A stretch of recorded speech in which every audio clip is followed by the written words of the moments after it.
Well, good morning, Humanities students. This is Pastor Coleman, and Dr. Utz is with us as well. Hi, glad to meet you in cyberspace here.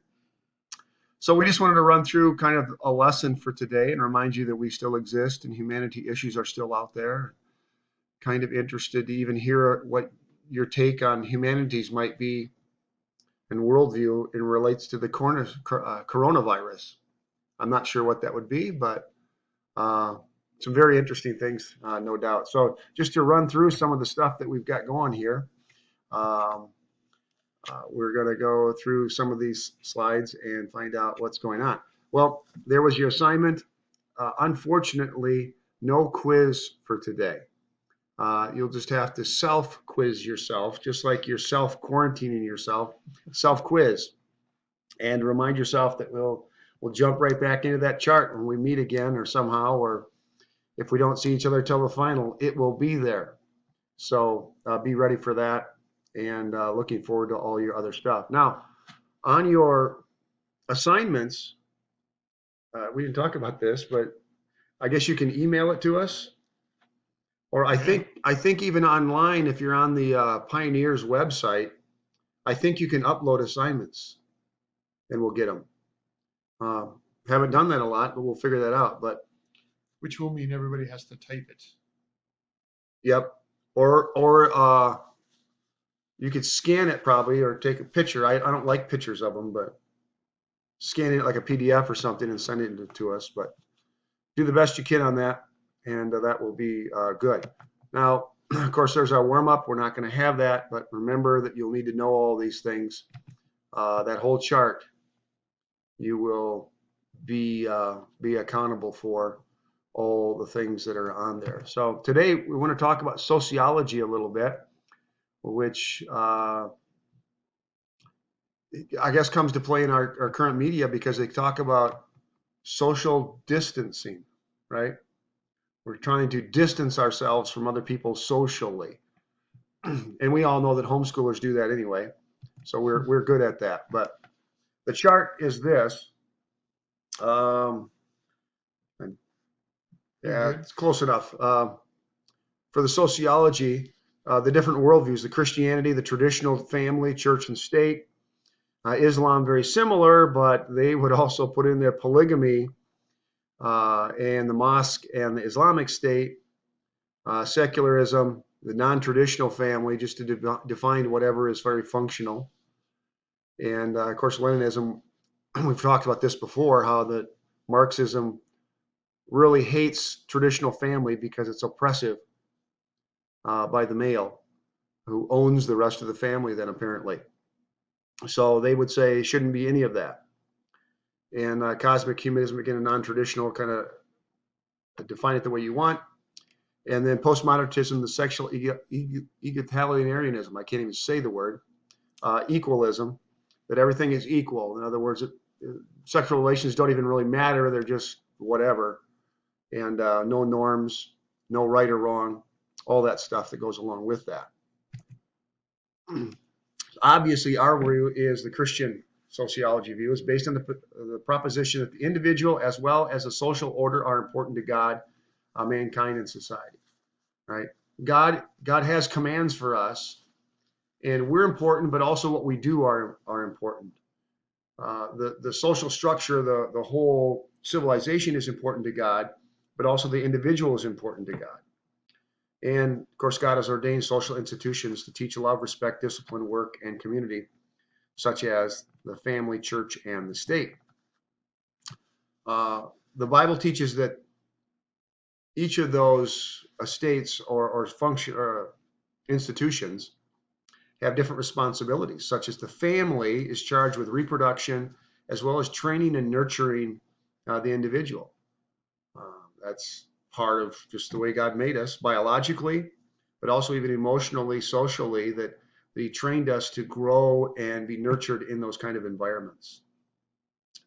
The state is charged with carrying out the justice, primarily law and order, uh, promoting what is good and deterring what is bad, protecting as a state. Of course, in our current culture right now, with the our big threat being a medical one, it's kind of interesting to watch the government respond to medical issues. And we are very willing to give up personal freedoms to make sure that we are medically safe. It's quite a step, I think, for state governments to tell us that we can only gather in groups of 50 or less. Uh, that's that's kind of borderline constitutional Bill of Rights kind of stuff. But we generally are saying, well, we understand it. It's for the public safety, and we're willing to do that, at least for a short period of time.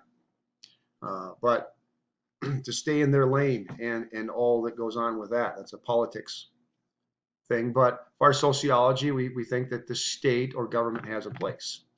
Also, the Bible talks about the church. It's charged with delivering the gospel, discipling believers, and demonstrating Christian love. That's what the church is to do, and covers a lot of different areas. So one of the things that Pastor Coleman mentioned was each of these societal institutions need to stay in their lane. That's the phrase he used. And that's a good thing to talk about boundaries.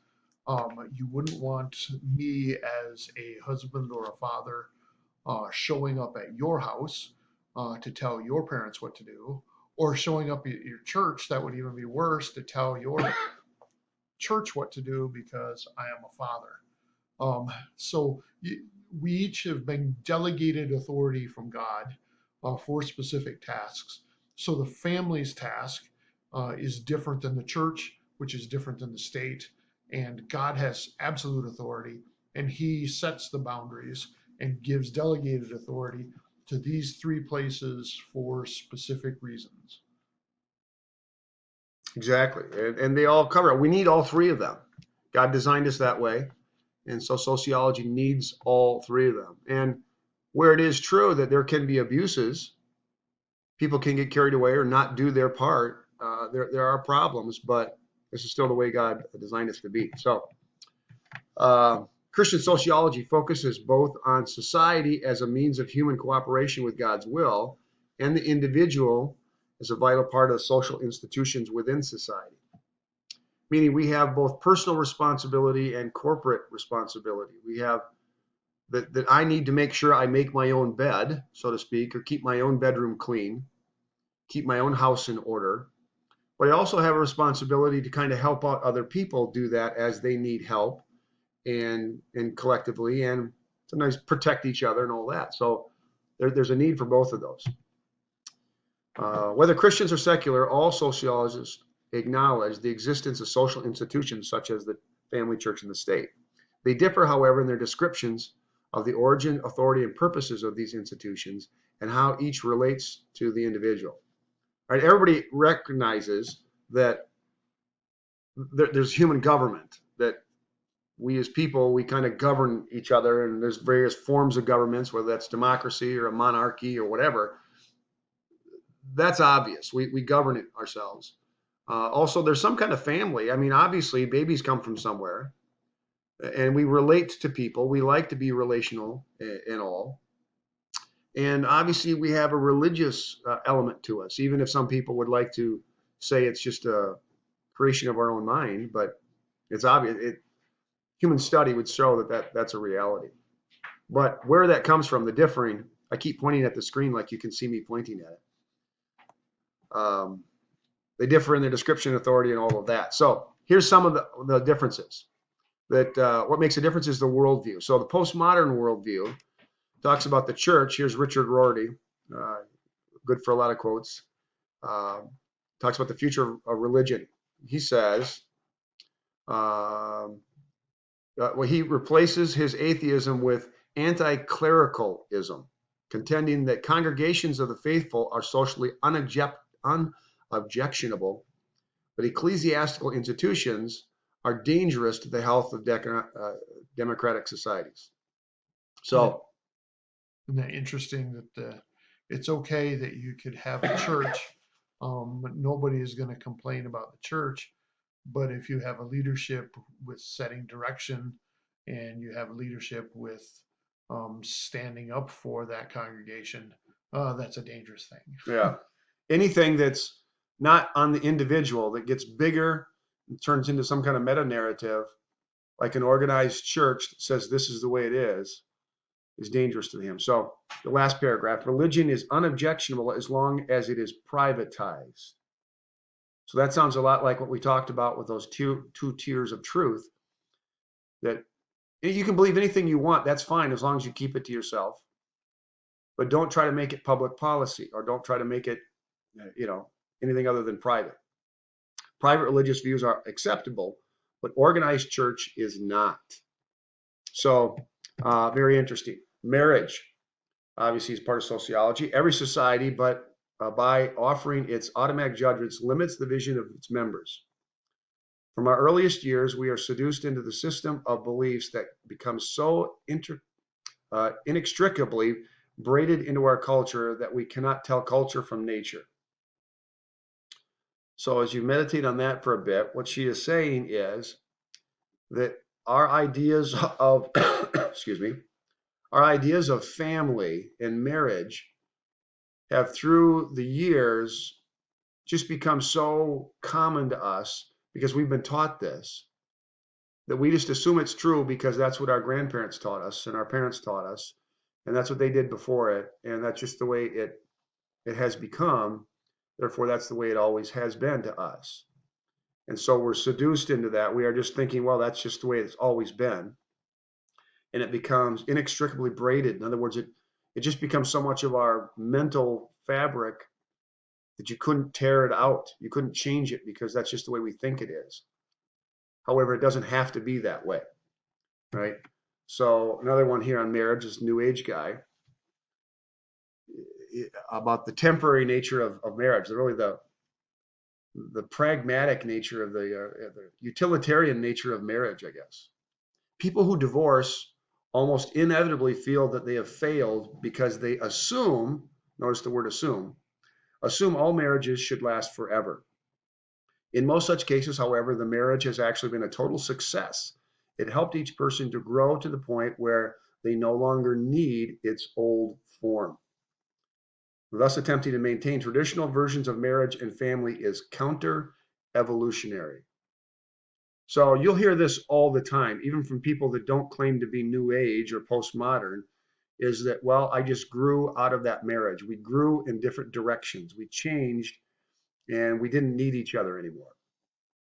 We needed that marriage when we were young, maybe when we were raising children, or we were just getting started in our careers, and that relationship worked well for both of us then, but we've changed.